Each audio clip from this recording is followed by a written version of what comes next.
السلام علیکم، welcome to my channel learning with Zargul. امید ہے آپ سب خیریت سے ہوں گے۔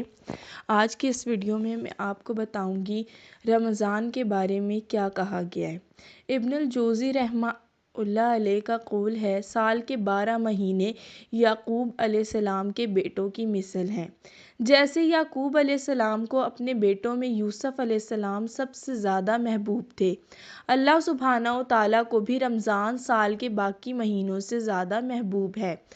اور جیسے یوسف علیہ السلام کے 11 بھائیوں کے گناہ ایک بھائی یوسف علیہ السلام کی دعا سے معاف ہو گئے تھے، ویسے ہی سال کے 11 مہینوں کے گناہ ماہ رمضان کے نیک اعمال اور دعاؤں کے ذریعے معاف ہو سکتے ہیں۔ سبحان اللہ! کتنی خوبصورت بات ہے کہ اگر ہر انسان سے گناہ ہوتے ہیں، لیکن اگر ہم اس کی معافی مانگ لیں، توبہ کر لیں اللہ تعالیٰ سے، تو وہ ہمیں ضرور معاف کر دے گا۔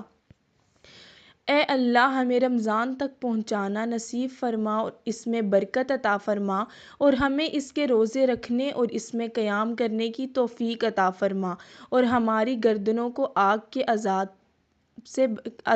سے آزاد کر دے، اور ان پیاروں پر رحم کریں جو ہمیں چھوڑ کر چلے گئے، جو ہمارے ساتھ ہر سال اس کا انتظار کرتے تھے۔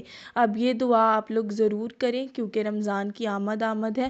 اللہ تعالیٰ ہم سب کو رمضان کے روزے رکھنے کی توفیق عطا فرمائے اور زیادہ سے زیادہ عبادت کرنے کی توفیق عطا فرمائے۔